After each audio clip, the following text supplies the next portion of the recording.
ओम नमः सिद्धेभ्यः।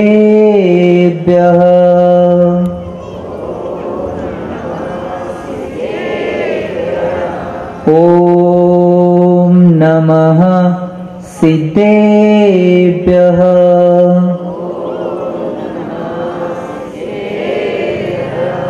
ओम नमः सिद्धेभ्यः।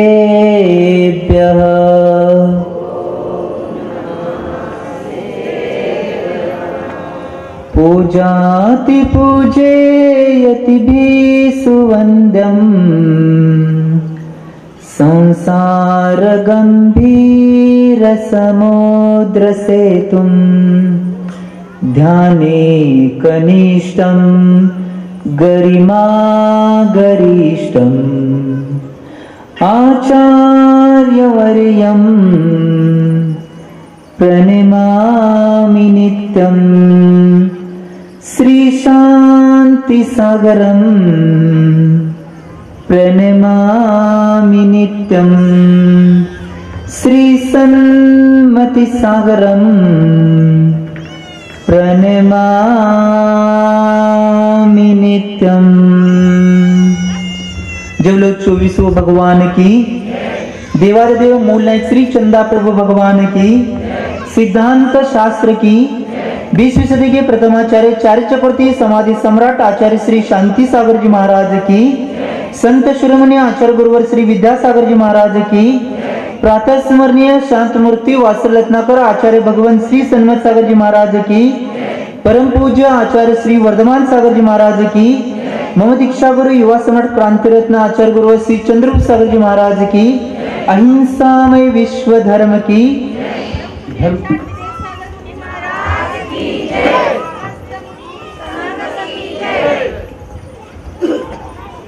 भव्य जीवानो, आज मानस्तंभोपरी चतुर्मुख जिनबंब पंचकल्याण महामहोत्सव याचा पहिला दिवस आहे। याचाच अर्थ आज गर्भ कल्याणाचा दिवस आहे। महत्वाची गोष्ट, हे पंचकल्याण करत असताना त्या पंचकल्याणचा अर्थ काय आहे हे पहिला आपण जाणून घेणं आवश्यक आहे। आचार्य भगवंतांनी शास्त्रात सांगत असताना सांगितले आहे, उत्कर्षम इति कल्याणम। आचार्य भगवंतांनी शास्त्रामध्ये एक गाथा दिलेली आहे, उत्कर्षम इति कल्याणम। कल्याण या शब्दाचा अर्थ आहे की उत्कर्ष होणे। आपण पंचकल्याण म्हणतोय, असा त्याचा अर्थ आहे काय? पंचकल्याण म्हणजे पंचांचं कल्याण। असं कधी होणार नाही, पंचांचं कल्याण होणार आहे, परंतु महत्वाची गोष्ट त्यांनी याच्याकडे न लक्ष देता याच्याकडे लक्ष दिलं तर पंचांचं सुद्धा कल्याण होऊ शकते। तर पंचांनी पहिला लक्ष द्यायचंय की माझं कल्याण कशात आहे, याच्यात आहे की याच्यात आहे। हे म्हणजे धर्म, नाही तर तुम्ही म्हणशाला इकडं सोदर मिंद्रा इकडं म्हणशीला। तर महत्वाची गोष्ट, त्या कल्याण शब्दाचा अर्थ आचार्य भगवंतांनी सांगितले आहे उत्कर्ष। आमच्या जीवनामध्ये प्रत्येक क्षण आहे तो पंचकल्याण मधला एक एक क्षण येणार आहे, तो उत्कर्षाचा घेऊन येणार आहे आणि आम्हाला उत्कर्षाच्या दिशेने तो पंचकल्याण घेऊन जाणार आहे। म्हणून या कल्याण शब्दाचा अर्थ आचार्य भगवंतांनी उत्कर्ष असं सांगितलं आहे। दुसऱ्या ठिकाणी आचार्य भगवंतांनी कल्याण या शब्दाचा अर्थ सांगत असताना संस्कार असं सांगितलेलं आहे। तर आमच्या आत्म्यावर ज्यावेळी आम्ही प्रत्येक समयाला वेगवेगळे संस्कार करत जाणार आहे, त्यावेळी निश्चितच हा आत्मा एक दिवस परमात्मा बनणार आहे। आज या धावपळीच्या जगामध्ये कुणाला वेळ नाही संस्कार करून घ्यायची। आज महत्वाची शिवपुरी सारख्या गावामध्ये आम्ही आलोय, तर पण महत्वाची गोष्ट मी कालच मीटिंग करून सांगितलं होतं की आपल्याला अनुशासन महत्व आहे। अनुशासन संस्काराची पहिली पायरी आहे। आम्ही आज 1 तास लेट कार्यक्रम चालू केले सगळे। मी सकाळी 5 ला ज्यावेळी सामायिकला बसत होतो, त्यावेळी कोणतर महिला आलती आणि जोर जोरात ओरडत होती की पंडित मामा 5 वाजले, मिरवणूक चालू करता येत नाही। पंडित मामा म्हणले अजून 5 वाजायचे आहेत। ती महिला काय म्हणली माहिती आहे, पंडित मामा घड्याळात बघा 5 वाजून 10 मिनिटं झाले। झालं तर नाही, कोण होतं काय माहित नाही मला। तर महत्वाची गोष्ट मला सांगायचं आहे सगळ्यात महत्वाची गोष्ट या कल्याणामध्ये पहिलं कल्याण ठेवलं असेल तर ते गर्भ कल्याण ठेवलेलं आहे. आणि त्या गर्भ कल्याणाचा अर्थ काय असेल तर आमच्या आत्म्यावर चांगले संस्कार कोण घेणे, आणि त्या संस्कारांची गरज जर आपल्याला जीवनामध्ये असेल आणि ते संस्कार आम्हाला करून घ्यायचे असेल तर पहिला आम्ही आमच्या जीवनामध्ये अनुशासन असणं आवश्यक आहे. जपानची एक सत्य घडलेली घटना सांगतो. ज्यावेळी मी पूर्वाश्रमीमध्ये श्रावक अवस्थेमध्ये होतो त्यावेळी एकाकडून ऐकलेली ही घटना की जपानमध्ये सत्य घडलेली घटना. एक भारतीय कामगारांचा नेता आहे, तो जपानमध्ये प्रदेश दौरा करण्यासाठी गेला आणि प्रदेश दौरा करण्यासाठी गेल्यानंतर त्या जपानमध्ये ज्यावेळी तो गेला त्यावेळी जपानमध्ये गेल्यानंतर त्यानं सांगितलं होतं की 7 वाजता सगळ्या कामगारांनी इथं उपस्थित राहायचं आहे. त्यांना हा भारतीय कामगार नेता उद्बोधन करणार आहे किंवा व्याख्यान देणार आहे. जपान सारख्या राष्ट्रामध्ये 5 वाजले, 5 वाजायला अजून 2 मिनिटं कमी होते तोपर्यंत 500च्या 500 कामगार येऊन समोर बसले. किती कामगार? 500 सगळे कामगार येऊन बसले. परंतु हा जे व्याख्यान देणारे होते, व्याख्याते जे कामगारांचे नेते होते ते 5 वाजून 10 मिनिटांना आले. ज्यावेळी व्याख्यान करण्यासाठी ते माईक समोर गेले, माईक समोरून व्याख्यान चालू करणार तर एक कामगार बोटवर करतोय. बोटवर केल्यानंतर त्या कामगार नेत्यानं सांगितलं तुमचं काय आहे ते विचारा. त्यावेळी तो जपानचा कामगार म्हणतोय की महोदय तुम्ही कार्यक्रम सांगितला होता 5 वाजता आणि तुम्ही आलाय किती वाजता? 5 वाजून 10 मिनिटानं. आमच्या 500 कामगारांची प्रत्येकांची 10-10 मिनिटं वाया गेली. हे आमच्या देशाचं नुकसान तुम्ही केलं आहे. परंतु ये भारत है, ये भारत है, वो जापान था, ये भारत है, इसलिए भारत की प्रगती नहीं हुई. आम्ही आमच्या जीवनात जर आम्हाला प्रगती करायची असेल तर आम्ही आमच्या स्वतःला बदलणं आवश्यक आहे. आमच्या आत्म्याला आम्ही संस्कारित करणं आवश्यक आहे. आजचा दिवस दुसरं तिसरं काही सांगणार नाही. आमच्या आत्म्याला आम्ही संस्कारित करणे म्हणजेच गर्भ कल्याणक आहे. आम्ही जर केलो नाही तर काही उपयोग नाही. आणि महत्वाची गोष्ट आमच्या संस्काराला तडा जाण्याचं कारण कोणतं असेल तर सगळ्यात महत्वाची गोष्ट आमच्या मानगुटीवर पाश्चात्य संस्कृतीचं भूत बसलेलं आहे.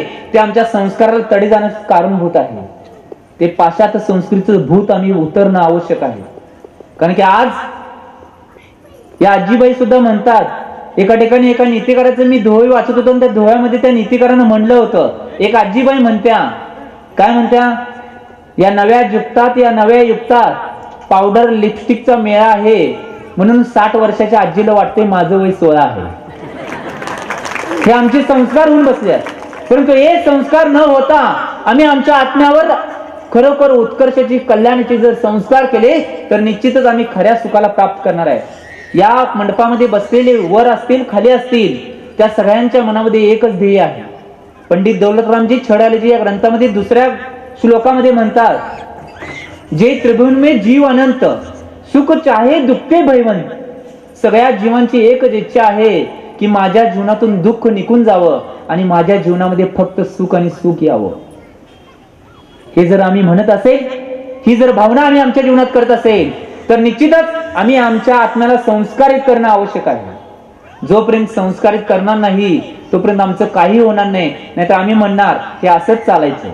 एक महाराज एका ठिकाणी एक दोहा म्हणायचे, तो दोहा माझ्या कायम मनामध्ये फिट बसलेला आहे. हे महाराज म्हणायचे की तुम्ही यायचं म्हणून आम्ही सांगायचं, आम्ही सांगायचं म्हणून तुम्ही ऐकायचं, परंतु आम्ही सांगितलं तुम्ही ऐकायचं नाही. हे असं तुम्ही म्हणलंय.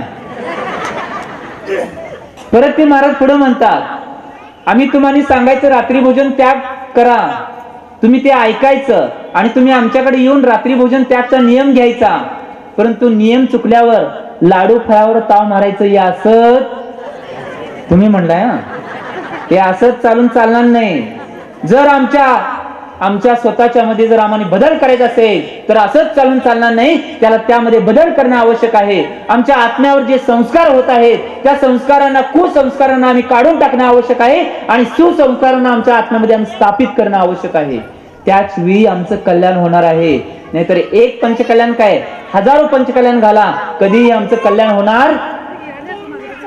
म्हणून आमचं कल्याण करून घ्यायचं असेल तर निश्चित हे असंच चालायचं आम्ही सोडून देणं आवश्यक आहे आणि जसं चालायचंय तसं चालणं आवश्यक आहे. कारण की धर्म एक अशी पर्वणी आहे, धर्म जीवनामध्ये एक अशी गोष्ट आहे, धर्म एक आपल्या अंतरंगातली अशी भावना आहे.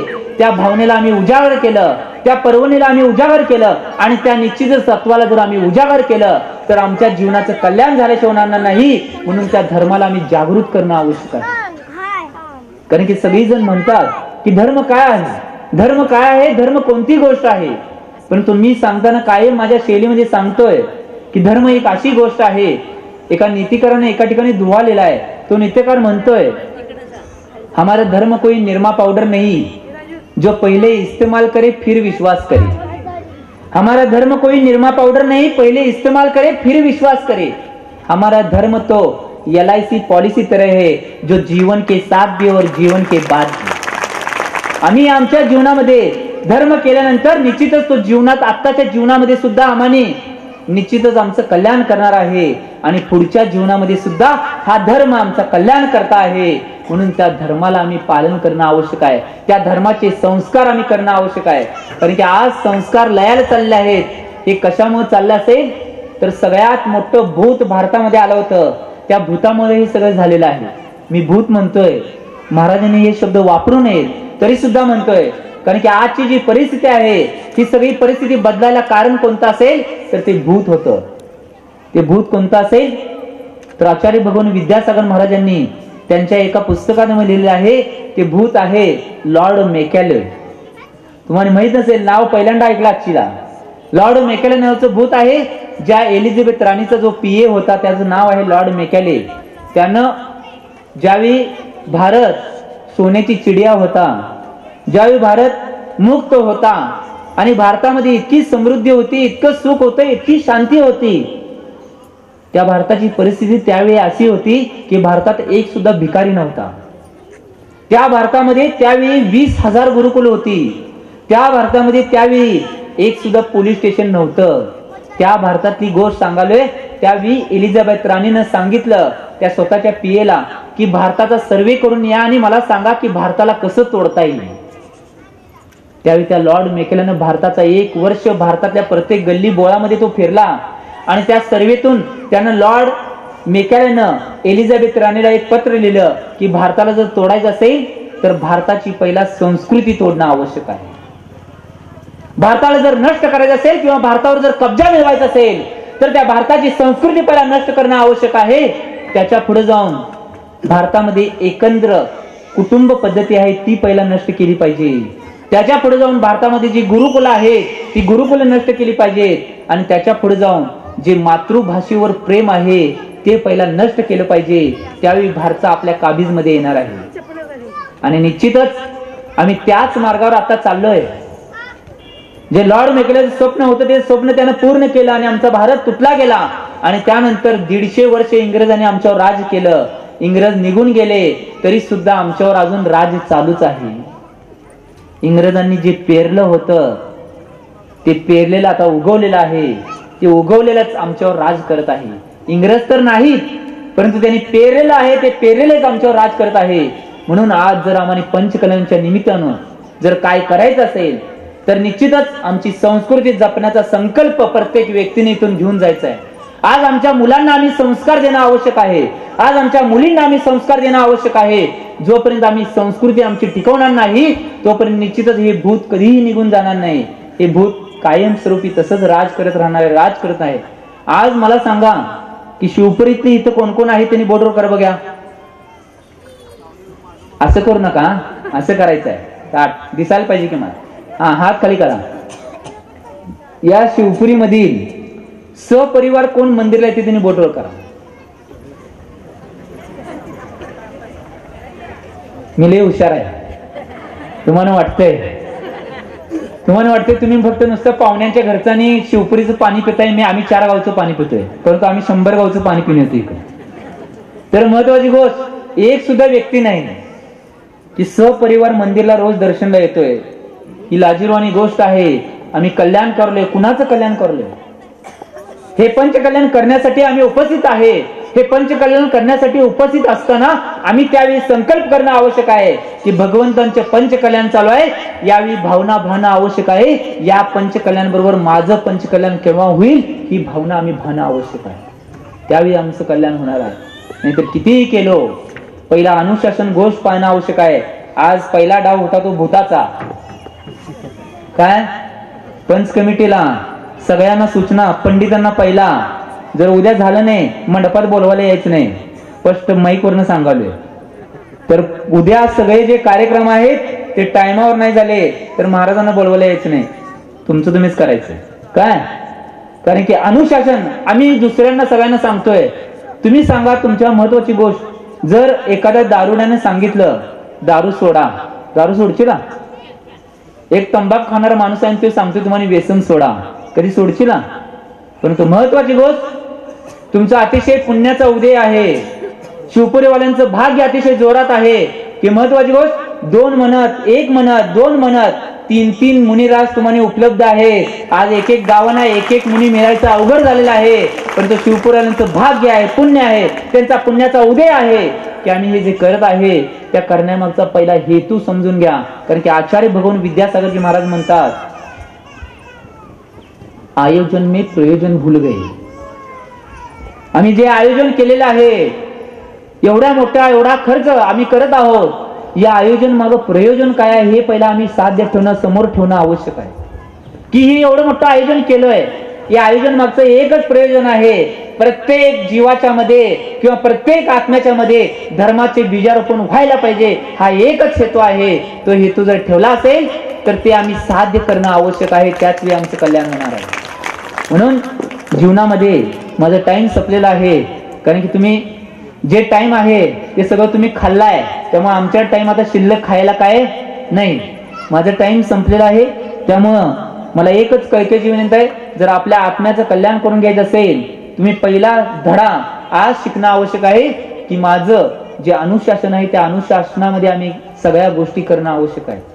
मी एक उदाहरण सांगतो की एक महत्वाची गोष्ट की जीवनामध्ये चारित्र्य एक अशी वस्तू आहे, त्या चारित्र्याला अनुशासन सुद्धा म्हणलेलं आहे, त्याला संयम सुद्धा म्हणलेला आहे एका ठिकाणी, किंवा त्या एका ठिकाणी केलेलं कार्य सुद्धा म्हणलेलं आहे. वेगवेगळ्या व्याख्या आचार्य भगवंतांनी शास्त्रामध्ये केलेल्या आहे. जर आम्ही ते चारित्र्य, अनुशासन आणि संस्कार आणि त्याच्या पुढे जाऊन जे कार्य आहे ते कार्य वेळच्या वेळी केलं नाही तर आमच्या जीवनात मोठा अनर्थ घडू शकतो. म्हणून आम्ही वेळेला महत्व देणं आवश्यक आहे. जोपर्यंत आम्ही वेळेला महत्व देणार नाही तोपर्यंत आमच्या जीवनात काहीही साध्य होणार आहे. जर साध्य करायचं असेल तर वेळेला महत्व द्या. जातात एक उदाहरण देतो आणि थांबतो, कारण की माझी वेळ संपलेली आहे. एक भिकारी होता आणि तो भिकारी रोज भीक मागायला जायचा, आणि तो भीक मागायला गेल्यानंतर जी भीक मिळणार आहे त्या भिकामधून आपलं स्वतःचं पोट भरायचा, आपल्या परिवाराचं पोट भरायचं, आपल्या मुलाबाळांचं पोट भरायचं. एक दिवस तो भीक मागण्यासाठी नगरीमध्ये गेला. नगरीमध्ये गेल्यानंतर तो भीक मागत होता, परंतु त्या नगरीमध्ये त्याला कोणीही भीक दिली नाही. आता समजा त्या भिकाऱ्याच्या जागी तुम्ही असता तर काय झालं असतं? तुमचा चेहरा केवढा झाला असता? आमच्या आचार्य भगवान म्हणायचे की महत्वाची गोष्ट, आम्ही जर नाराज झालो, वाईट झालो तर आमचा चेहरा एरंडेल तेल पेल्यासारखं होतंय, कोमसतोय, असं म्हणायचं होतं. तर महत्वाची गोष्ट, तो भिकारी इतका नाराज झाला, त्याच्या मनामध्ये एकच टेन्शन. तुम्ही घरचे करते इथं बरेच जण बसलेले आहात, त्याच्या भिकाऱ्याच्या मनामध्ये एकच टेन्शन होतं. तो चालत चालत विचार करत होता, आज माझ्या पोटाचं कसं करायचं, माझ्या बायकोच्या पोटाचं कसं करायचं, माझ्या मुलांच्या पोटाचं कसं करायचं, या टेन्शन मध्ये तो चालत होता. चालत जात असताना त्याच रस्त्यावरून एक दुसरा भिकारी येत होता. त्या भिकाऱ्याने ह्या भिकाऱ्याचा चेहरा बघितला, त्यानं ओळखलं की निश्चितच या भिकाऱ्याला आज भीक मिळाली नाही. तो काय करतोय, आपल्या झोळीमध्ये हात घालतोय, एक मूठ तांदूळ काढतोय आणि त्या भिकाऱ्याजवळ जातोय आणि त्या भिकाऱ्याच्या झोळीमध्ये टाकतोय. भिकाऱ्याच्या झोळीत तांदूळ टाकल्यानंतर तो अतिशय आनंदी होतोय, कारण की माझ्या पोटाचा प्रश्न आजचा मिटला. परंतु आम्ही तसं करत नाही.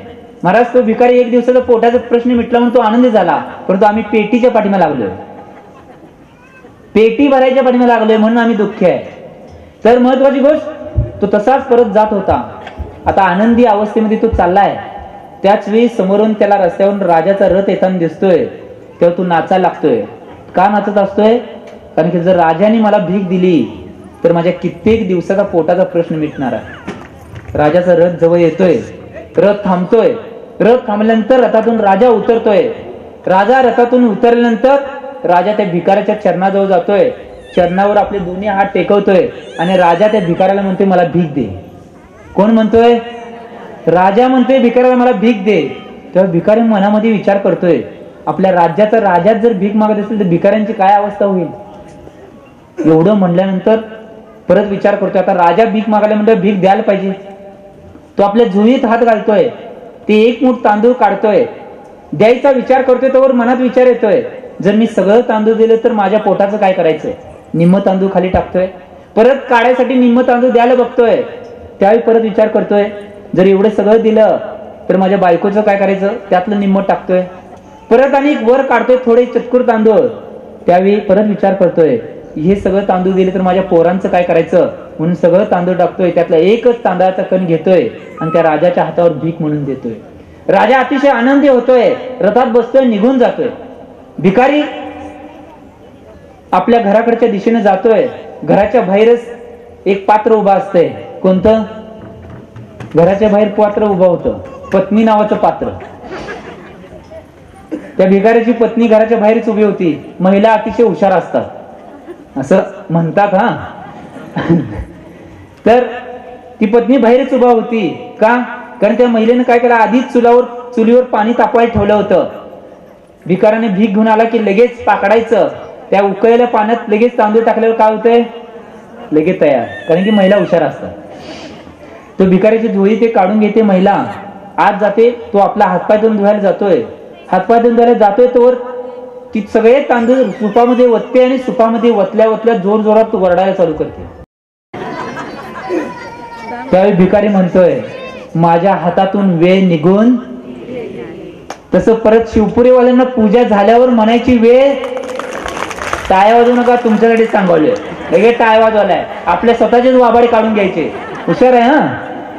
तर महत्वाची गोष्ट, तुमच्यावर तशी वेळ येता कामा नये की माझी पूजा निघून गेली आणि मी काय पूजेत करू शकलो नाही, अशी वेळ येता कामा नये. म्हणून मी सांगलोय, आजचा जर कोणता धर्म आणि कोणतं कल्याण घ्यायचं असेल तर संस्कार आमच्यामध्ये घ्या आणि त्या संस्कारातल्या सगळ्यात महत्वाची गोष्ट जी अनुशासन आहे ते अनुशासन पाळा.